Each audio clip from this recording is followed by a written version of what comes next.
Thank you. It is time now for Ask the Expert. More children are at risk for obesity, diabetes, high blood pressure than any time in history. August is Kids Eat Right Month, and with better nutrition, kids can eat healthier and their behavior will even improve. But it is a tough battle. Registered dietitian Lori Meyer joining us live this afternoon.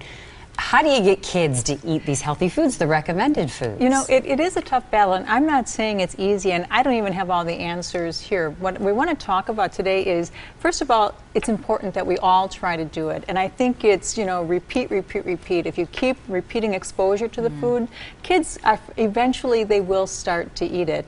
You have to model that behavior, though, also. And I think one of the big problems we see, when we look at what kids are eating today, and I have that first little display there. It's right in front of me, so tempting. This is also stuff that we are eating as well. I mean, we're all guilty of it. And so I think, first of all, if you want your kids to eat healthy, you have to model that behavior and you have to start eating healthy. When we take a look, I mean, sugared cereals, a lot of snack foods, fried foods, bagels, donuts, soft drinks. This is the typical American diet. This is the typical kids' American diet. And this is what's leading to a lot of nutritional deficiencies because they're getting a lot of calories. We're the most overfed and undernourished, people. So we're seeing a lot of nutritional deficiencies. We're seeing omega-3 fatty acid deficiency rampant among both adults and children. We see vitamin D deficiencies. We're seeing some vitamin C and vitamin A deficiencies.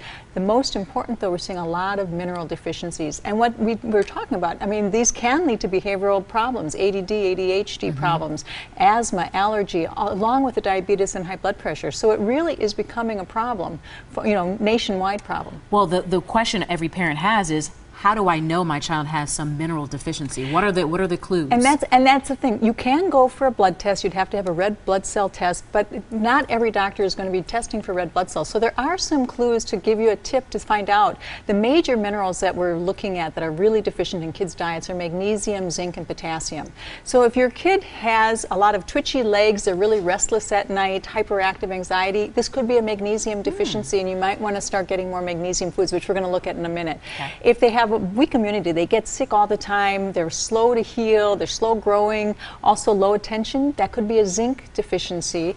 And if they have a lot of just weakness and fatigue in general, muscle cramps, digestive problems, that could be a potassium deficiency. So kind of start looking at some of these clues. And then what we want to do is start encouraging some of these foods in the diet. Now, magnesium is going to be found in whole grains, so try to get rid of some of the white flour products, quinoa, whole grain crackers, a lot of beans. Kids love beans, so bean soups, bean dips, bean salads, spinach, replace that for your regular lettuce, any kind of green. And you told me your kids aren't going to eat the kale. Maybe if we mix them in with other things, and we're going to be doing this for the next couple of weeks, we're probably going to talk about kids. Nuts and seeds. Pumpkin seeds are also a good form of zinc, as well as any meats and fish, and we're going to get your omega-3 that way. And then potassium, just think fruits and vegetables. Everybody thinks of banana, but avocado and potatoes actually have more potassium than a banana.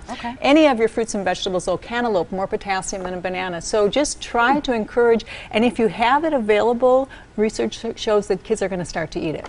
All right, Lori, thanks. A lot of information here. If you have a question for our experts, be sure to email them and ask the expert, today's TMJ4.com. You can also leave them a voicemail. Number to call is right there on your screen.